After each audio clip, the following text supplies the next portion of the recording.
कुछ लोग कार से जंगल की ओर निकले थे। जैसे ही वे उस पुराने झोपड़े को ढूंढने लगे, अचानक एक रहस्यमयी शक्ति उनकी ओर बढ़ने लगी। खतरा भांपकर जैक जोर से चिल्लाया और सब लोग बिना पीछे देखे भागने लगे। भागते भागते जैक को अचानक वही झोपड़ी दिख गई। उसे याद आया कि यहाँ एक किताब है जिसमें दानव को मारने करने की शक्ति छिपी है। वो तुरंत अंदर घुसा और किताब ढूंढने लगा, लेकिन काफी खोजने पर भी कुछ नहीं मिला। इसी दौरान उसका पांव एक जंग लगे कील पर पड़ गया और वो दर्द से तड़प उठा। तभी उसे कहीं से मदद की पुकार सुनाई दी। सावधानी से उसने लकड़ी का फर्श खोला और नीचे की ओर सीढ़ियां उतर गया। नीचे पहुंचते ही उसने देखा कि एक औरत जंजीरों में बंधी हुई है।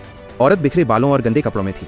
उसने घबराते हुए कहा, मुझे मेरे पागल पति ने 10 साल से यहाँ कैद कर रखा है। मैंने कभी सूरज की रोशनी तक नहीं देखी।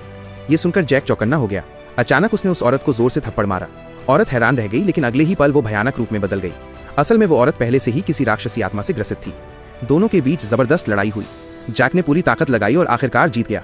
उसका बिजली का आरा खून नहीं बल्कि टमाटर के रस से भर चुका था, यानी वो पहले भी कई बार राक्षसों से लड़ चुका था। लड़ाई के बाद उसे आखिरकार वो दानव की किताब मिल गई। उसने बिना देर किए उसे नरक की अग्नि में फेंक दिया। अचानक घर जोरदार धमाके से फट पड़ा और आसपास के सारे पेड़ धराशायी हो गए। लेकिन तभी जमीन से एक छोटा सा हाथ बाहर निकला। जैक और उसके साथी डर के मारे सन्न रह गए, पर आश्चर्य ये कि वो उनका मरा हुआ साथी ही था जो अब फिर से जीवित हो चुका था। इस तरह गाँव पर छाया अंधेरा खत्म हो गया। दानव का आतंक मिट गया।